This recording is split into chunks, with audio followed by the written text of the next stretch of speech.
নমস্কার, আমি রাজশ্রী। সবাই ভালো আছেন তো? আশা করছি সবাই ভালোই আছেন। আবারও চলে এলাম আপনাদের কাছে যে নতুন গল্পটি আপলোড হবে তার বিশেষ কিছু বার্তা নিয়ে।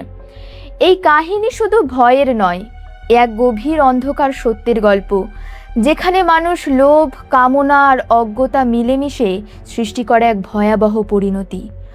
দুর্জয় এক ধনী মানুষ, যার জীবনে কোনো কিছুরই অভাব ছিল না, তবু আরও পাওয়ার লালসা, আরও ক্ষমতার আকাঙ্ক্ষা তাকে ঠেলে দেয় নিষিদ্ধ তন্ত্র সাধনার পথে।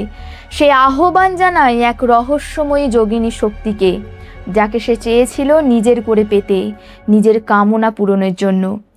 শুরুতে সবই যেন আশীর্বাদের মতো, অর্থ, প্রাচুর্য, সম্মান, কিন্তু ধীরে ধীরে সেই আশীর্বাদই অভিশাপে পরিণত হয়।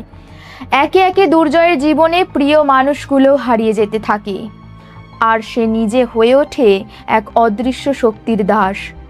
শরীর ক্ষয় হতে থাকে, মন ভেঙে পড়ে, তবুও মুক্তি মেলে না। পুরোহিত যোগানন্দ প্রাণপণ চেষ্টা করেন তাকে বাঁচাতে, কিন্তু যে শক্তিকে ডেকে আনা হয়েছে তাকে আর সহজে ফেরানো যায় না। সেই রাতেই শুরু হয় এক ভয়ঙ্কর সংঘর্ষ, তন্ত্র শক্তি আর অশুভ শক্তির মধ্যে। শেষ পর্যন্ত তারানাথ বুঝতে পারেন এই বিপদের মূল কারণ লুকিয়ে আছে ভুল আহ্বানে, ভুল উদ্দেশ্যে করা সাধনায়। দেবীকে যদি মা হিসাবে ডাকা হয় তিনি রক্ষা করেন, আর যদি স্বার্থের জন্য, কামনার জন্য ডাকা হয় তাহলে তিনি হয়ে ওঠেন সর্বনাশের কারণ। এই গল্প আমাদের মনে করিয়ে দেয় মানুষের লোভ আর কামনা কখনো কখনো এমন দরজা খুলে দেয় যেখান থেকে ফিরে আসা আর সম্ভব হয় না। ভয়ের আড়ালেই এখানে লুকিয়ে আছে এক কঠিন শিক্ষা।